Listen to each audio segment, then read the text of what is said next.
نماز تسبیح یہ بھی ان مسائل میں سے ہے جن پر عام طور پر دینی طبقہ بڑے جھگڑے کرتا رہتا ہے اور ایک دوسرے کے خلاف بیان بازی اور فتویٰ سازی کرتا رہتا ہے. تو آئیے دیکھتے ہیں کہ اس کی کیا حقیقت ہے. کسی نے مجھ سے اس پہ بات کی کہ آپ کیوں اجازت دیتی ہیں لوگوں کو تسبیح نماز پڑھنے کی؟ تو اس میں نے ان سے کہا کہ حدیث کے اس طرح روایات یعنی چین موجود ہیں، اور میں نے کچھ میرا خیال ہے 10 12 13 سال پہلے ان روایتوں کو بھی جمع کیا تھا. وہ میں نے اپنی ڈائری پر ایک نوٹ کر لی، جب کبھی مجھ سے کوئی سوال کرتا تو بتا دیتی. تو مجھ سے کسی نے حجت کی، ٹھیک ہے آپ نے حضرت عباس کو بتائی تھی، خود تو نہیں پڑھی تھی. مجھے یہ بتائیے کہ کیا آپ کا بتانا کافی نہیں؟ یہ کوئی دلیل ہے؟ دوسری بات یہ کہ بعض اوقات جماعت سے بھی لوگوں نے پڑھی، اور جن پڑھانے والوں میں میں خود بھی شامل تھی، اگرچہ اب میں اس کو بہت عرصے سے بالکل ترک کر چکی ہوں، کیونکہ افضل یہی ہے کہ جماعت سے یہ چونکہ نہیں پڑھنے کو کہا گیا تو نہ پڑھی جائے. اگرچہ کئی نفل نمازیں جماعت سے بھی پڑھی جاتی ہیں، جس میں نماز تراویح بھی ہے اور کچھ اور، کہ لوگ اس میں پھر خود نہیں گن سکتے، نہیں پڑھ سکتے، تو بعض اوقات وہ آسانی سمجھتے کہ چلو، اور بعض لمبی نماز اکیلے پڑھنے مشکل ہوتی، سب کے ساتھ مل کے پڑھنے.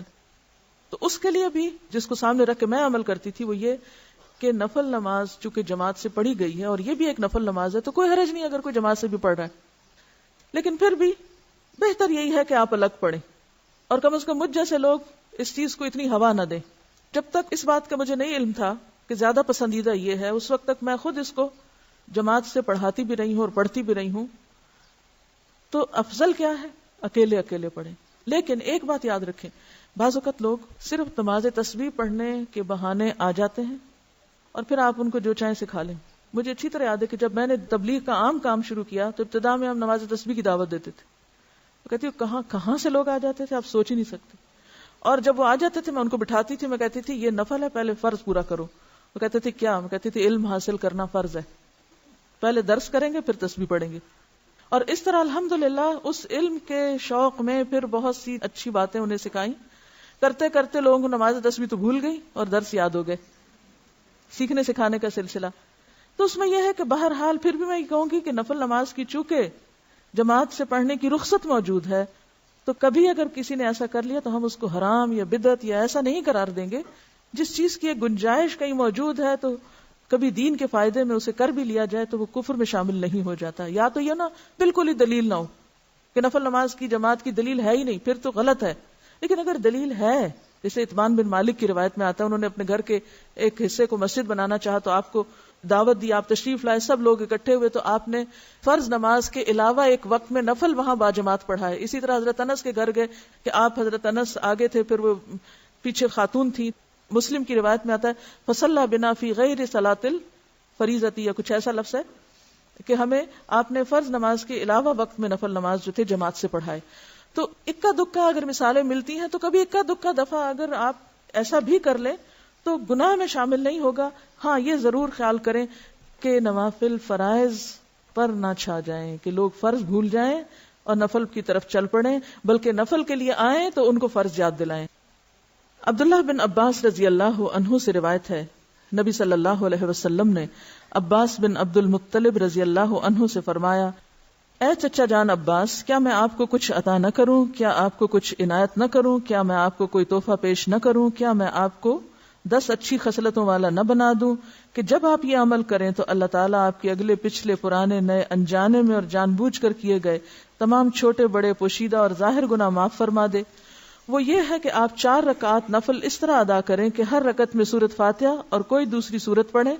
جب آپ اس قرات سے فارغ ہو جائیں تو قیام کی حالت میں ہی یہ کلمات 15 بار پڑھیں، یعنی قرات کر کے سورۃ الفاتحہ پڑھ کے سبحان اللہ والحمد للہ ولا الہ الا اللہ واللہ اکبر. پھر آپ رکوع میں جائیں، تسبیحات رکوع سے فارغ ہو کر رکوع میں ہی ان کلمات کو 10 بار دہرائیں. پھر رکوع سے اٹھ جائیں اور سمع اللہ لمن حمدہ وغیرہ سے فارغ ہو کر 10 بار ہی کلمات پڑھیں. پھر سجدے میں جائیں، سجدے کی دعائیں پڑھنے کے بعد یہی کلمات 10 بار پڑھیں. پھر سجدے سے سر اٹھائیں اور جلسہ میں جو دعائیں ہیں وہ پڑھ کے 10 بار انہی کلمات کو دہرائیں. پھر دوسرے سجدے میں چلے جائیں، پہلے سجدے کی طرح 10 بار پھر اس تسبیح کو ادا کریں. پھر سجدے سے سر اٹھائیں اور جلسہ استراحت میں کچھ اور پڑھے بغیر 10 بار اس تسبیح کو دہرائیں. ایک رکعت میں کل 75 تسبیحات ہوئی. اسی طرح 4 رکعات میں یہ عمل دہرائیں. اگر آپ طاقت رکھتے ہو تو نماز تسبیح روزانہ 1 بار پڑھیں. اگر آپ ایسا نہ کر سکتے ہو تو ہر جمعہ 1 بار پڑھیں. یہ نہ کر سکتے ہو تو ہر مہینے میں 1 بار پڑھیں. یہ بھی نہ کر سکے تو سال میں 1 بار. اگر آپ سال میں بھی 1 بار نہ کر سکتے ہو تو زندگی میں 1 بار ضرور پڑھیں. حافظ ابن حجر رحمۃ اللہ علیہ فرماتے ہیں کہ یہ حدیث کثرت طرق کی بنا پر حسن درجے کی ہے. یعنی نماز تسبیح کی حدیث جو ہے اس کے بہت سے طرق ہیں، یعنی بہت سی چینز ہیں، اس لیے یہ حسن درجے کی ہے. شیخ البانی فرماتے ہیں کہ امام حاکم اور حافظ ذہبی نے اس حدیث کی تقویت کی طرف اشارہ کیا ہے اور یہ حق ہے. یعنی البانی کے نزدیک بھی یہ بات درست ہے کیونکہ اس کے بہت سے طرق ہیں. علامہ مبارک پوری شیخ احمد شاکر نے بھی اسے حسن کہا ہے، جبکہ خطیب بغدادی، نووی، ابن صلاح نے اسے صحیح کہا ہے. جو مسلمان نماز تسبیح ادا کرنا چاہے اسے چاہیے کہ پہلے نماز تسبیح کا طریقہ سیکھے، پھر اسے تنہائی میں اکیلا پڑھے. یہ رویہ بانتہائی مہلک ہے کہ بندہ فرض نمازوں پہ تو توجہ نہ دے مگر نماز تسبیح ادا کرنے کے لیے ہمہ وقت بے تاب رہے. لہذا فرض نمازوں کے تارک کو پہلے سچی توبہ کرنی چاہیے، پھر وہ نماز تسبیح پڑھے تو اسے یقیناً فائدہ ہوگا، کیونکہ فرض قضا کر کے نفل پڑھنے میں فائدہ نہیں ہوتا.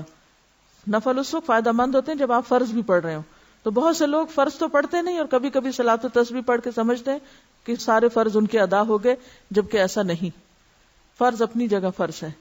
وآخر دعوانا ان الحمد للہ رب العالمین. سبحانک اللہم وبحمدک، نشہد ان لا الہ الا انت، نستغفرک ونتوب الیک.